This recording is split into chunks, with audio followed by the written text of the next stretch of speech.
What happens when you discover that the child you've loved for 17 years isn't biologically yours? On live television, in front of millions. Dr. Phil holds a sealed white envelope in his hand. His face is grave. The father sitting across from him has no idea his entire world is about to shatter in the next 10 seconds. The studio is so quiet you can hear the cameras humming. What happened next left Dr. Phil speechless, and changed this family forever. 2 weeks earlier, Michael Torres walked into the Dr. Phil studios believing he was coming to fix his marriage. He and his wife, Jennifer, had been fighting for months. The arguments were always the same: trust, honesty, old wounds that never seemed to heal. "She won't let go of the past," Michael had said in his pre-interview. "Every time we fight, she brings up things from years ago. I just want us to move forward." Jennifer's story was different. "He doesn't listen. He never has. And there are things he doesn't know, things I'm not sure I can tell him." The producer sensed something deeper. After hours of separate interviews, Jennifer finally broke down. "I made a mistake," she whispered. "A long time ago. And I don't know if Tyler is really Michael's son." The revelation sent shockwaves through the production team. They'd done hundreds of paternity cases, but this one felt different.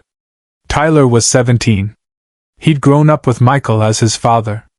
Baseball games, homework help, father-son camping trips. Michael had been there for everything. The thought that none of it was biologically real seemed impossible. Dr. Phil made the decision immediately. "We're doing the DNA test. But Michael needs to know what we're testing for before we proceed." The day of the taping arrived. Michael sat in the green room, nervous but hopeful. "I think this is going to help us," he told the production assistant. "We'll finally talk through everything." He had no idea what was coming. Dr. Phil walked onto the stage knowing he was about to deliver news that would destroy a man. The show started normally. Dr. Phil introduced Michael and Jennifer, asked them about their marriage struggles. Michael talked about wanting to reconnect. Jennifer was quiet, her hands trembling slightly. "Jennifer," Dr. Phil said, his voice taking on that tone the audience recognized, the one that meant something serious was coming. "Is there something you need to tell Michael? Something you've been holding back?" Jennifer's eyes filled with tears. She looked at Michael, then at Dr. Phil, then at the floor. I don't know how to say this." Michael's confusion was visible on every screen. "What's going on?" Dr. Phil made a decision that shocked his producers. He stood up and walked off camera. "Stop the tape," he said to the crew. The audience gasped. In 20 years of television, Dr. Phil rarely stopped production. When he did, it meant something catastrophic was happening. He walked over to Michael, away from the microphones, and spoke quietly. "Michael, before we continue, I need to prepare you for something. Jennifer has revealed information that's going to be very difficult to hear. We've conducted a DNA test. The results are in that envelope." He pointed to a white envelope sitting on the side table. Michael's face went white. "What are you talking about? What DNA test?" "Jennifer has expressed doubt about Tyler's paternity." The word hung in the air like a guillotine blade. Paternity. Michael stood up, then sat back down. His hands were shaking. "Tyler? My son Tyler?" Subscribe and leave a comment, because the most powerful part of this story is still ahead. Dr. Phil returned to his chair.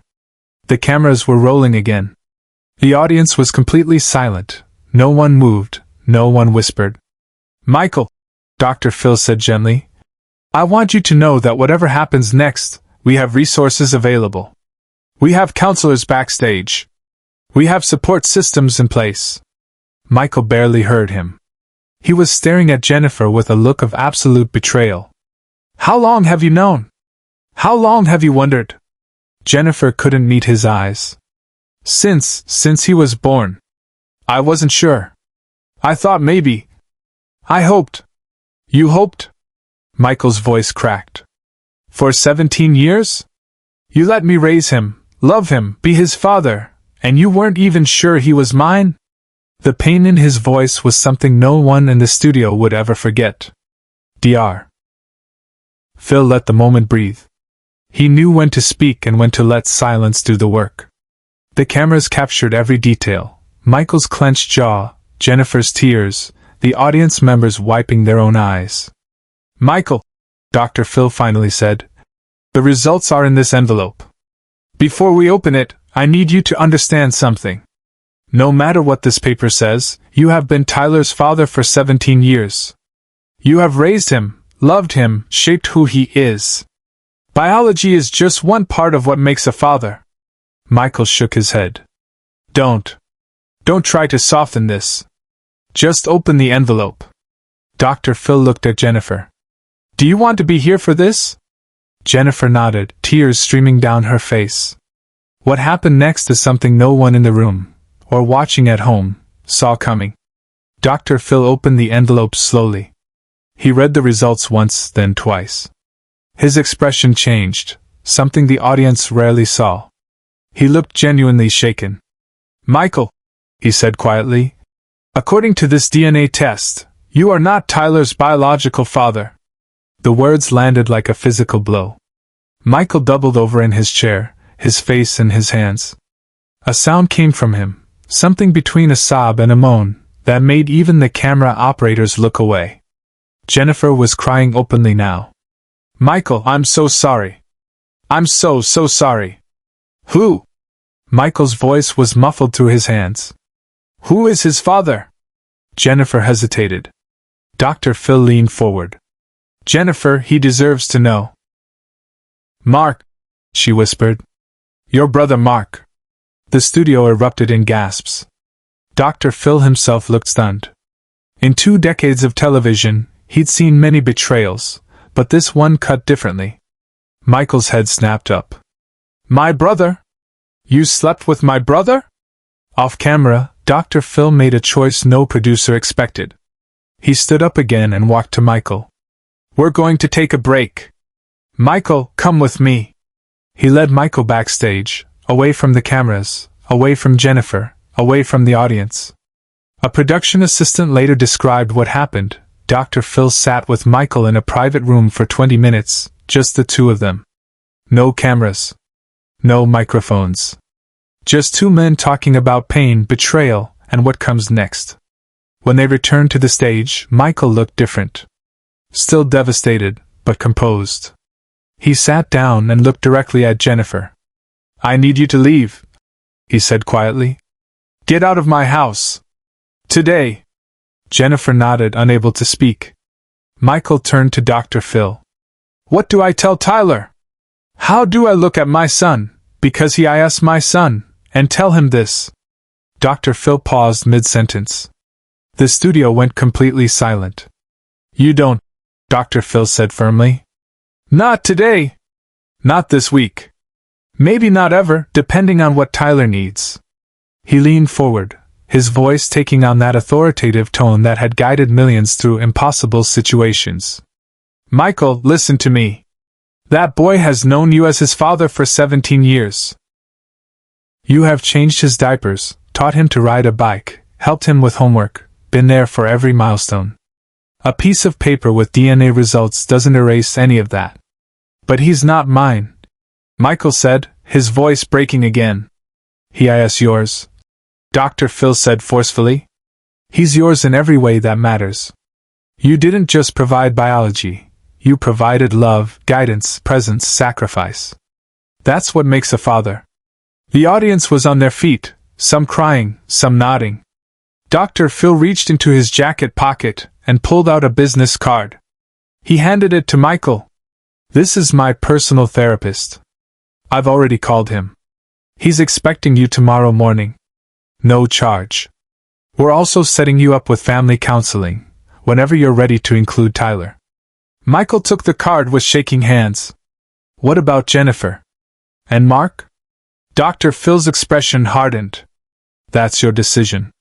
But I'll tell you what I think. Jennifer needs to face the consequences of 17 years of deception. As for Mark," he shook his head, "that betrayal is something only you can decide how to handle." Share and subscribe. make sure this story is never forgotten." The show wrapped shortly after.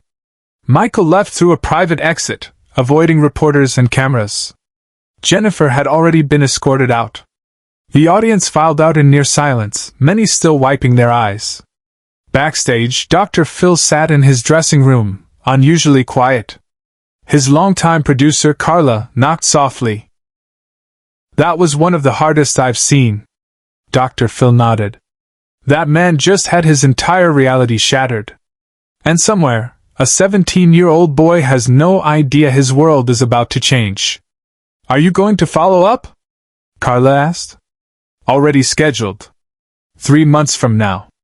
I want to see how Michael's doing, whether he's told Tyler, how they're navigating this."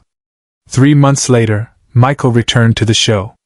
He looked different, stronger somehow, despite everything. Tyler was not with him, and Dr. Phil didn't press. "How are you doing?" Dr. Phil asked. Michael took a deep breath. "I'm in therapy. 3 times a week. It's helping." "Have you told Tyler?" "No." Michael's voice was firm. "And I don't plan to. My therapist agrees. Tyler is about to start his senior year. He's looking at colleges. He's happy. Why would I destroy that?" Dr. Phil nodded slowly. "And Jennifer? We're divorced. It's final. She moved to Arizona to be near her sister." "And Mark?" Michael's jaw tightened. "I haven't spoken to him since I found out. I don't know if I ever will." Dr. Phil leaned back, studying Michael carefully. "Can I tell you what I see? I see a man who was given the worst news of his life and chose to protect his son anyway. I see a father, a real father, who put his child's well-being above his own pain." Michael's eyes filled with tears. "He's still my son. DNA doesn't change that." "No," Dr. Phil said quietly. "It doesn't." The episode aired 2 weeks later and became one of the most watched in Dr. Phil's history. Comments flooded social media. "That's a real father," wrote one viewer. "Biology means nothing compared to love," wrote another. Thousands shared their own stories of non-biological parenthood, of raising children who weren't genetically theirs, of discovering late in life that their father wasn't their biological parent. The episode sparked a national conversation about paternity, deception, and what truly defines fatherhood. Legal experts debated disclosure requirements. Therapists discussed the psychological impact on all parties. But mostly, people talked about Michael, the man who chose love over biology. 6 months after the original episode, Dr. Phil received a letter. It was from Tyler. Somehow, despite Michael's best efforts, he'd found out. A relative had talked, or maybe he'd overheard something. It didn't matter how. The letter was brief. "Dr. Phil, I saw the episode. I know everything. And I need you to know something. Michael Torres is my father. He always has been. He always will be. Nothing changes that. Thank you for helping him when he needed it most." Dr. Phil read the letter 3 times. Then he called Michael. "He knows," Michael said when he answered, his voice thick with emotion. "He told me last night. And he hugged me. He said, 'You're my dad.' That's all that matters." Then we both cried for about an hour. Dr. Phil smiled. Something rare during these heavy conversations. "Michael, let me tell you something. In 20 years of doing this show, I've seen thousands of families fall apart. But every once in a while, I see one that proves love is stronger than biology, truth is stronger than deception, and character is stronger than circumstance. You and Tyler, that's one of those families." 2 years later, Dr. Phil received an invitation. Tyler Torres was graduating high school. The invitation included a note. "You were there when our family almost fell apart. I'd like you to be there when I take the next step forward. Tyler." Dr. Phil didn't usually attend these events, but he made an exception. He sat in the audience and watched Tyler walk across the stage. And when Tyler gave his speech, thanking his father for teaching me what it really means to be a man, Dr. Phil understood why this case had affected him so deeply. Because this wasn't just about DNA results or betrayal or broken trust. It was about a man who had every reason to walk away and chose to stay. A father who had every justification to feel like a victim and instead chose to protect his son. A family that should have been destroyed by truth and instead was strengthened by love. The lesson Dr. Phil took from this case was one he would carry forever. Fatherhood isn't about genetics. It's about showing up, day after day, year after year, regardless of what DNA tests say. It's about putting your child's needs above your own pain. It's about understanding that love, real, committed, sacrificial love, is more powerful than biology could ever be. Michael Torres proved that. And in doing so, he showed millions of viewers what true fatherhood really looks like. The white envelope that once held devastating news was now just a piece of paper. But the bond between Michael and Tyler? That was real. That was forever. And no test result could ever change it. Dr. Phil kept the letter from Tyler framed in his office. On difficult days, when cases seemed impossible and families seemed broken beyond repair, he'd look at it and remember, sometimes, the most powerful truth isn't found in DNA.